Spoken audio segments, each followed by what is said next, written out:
আচ্ছা মাহি, তুমি কি আমাকে ইগনোর করতেছো? আচ্ছা, তোমার কি এইসব কথা না বললে পেটের ভাত হজম হয় না?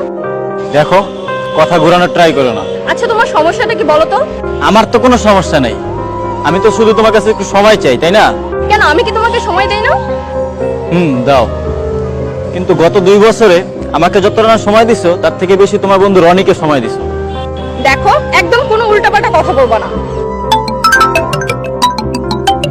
হ্যালো কই তুই? কতক্ষণ ধরে তোর জন্য অপেক্ষা করতেছি। দোস্ত, আরেকটু দাঁড়া, আমি আসতেছি, ঠিক আছে? তাড়াতাড়ি আয়, তাড়াতাড়ি আয়। আচ্ছা, বাই। আমার বন্ধু ফোন দিচ্ছে, তাই না? যেতে বলছে। দেখো, আমার এখন যেতে হবে, পারলে বিকেল আবার মিট করবো। আসি, বাই।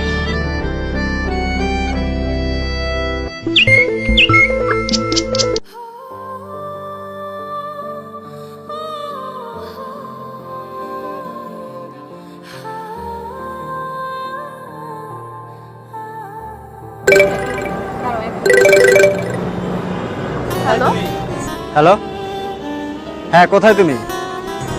আমি বাসায়। আচ্ছা, একটু বের হইতে পারবা? তোমাকে না খুব দেখতে ইচ্ছে করতেছে। আজকে তো পসিবল না, বাবা বাসায়। তোমার বাবা বাসায়, তাই না?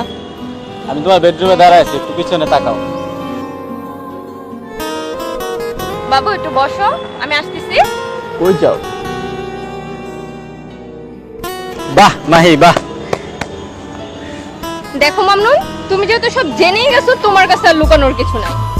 আমি চাচ্ছি না আমাদের মধ্যে সম্পর্কটা কন্টিনিউ করতে। সো প্লিজ, তুমি তোমার মতো থাকো, আমাকে আমার মতো ভালো থাকতে দাও।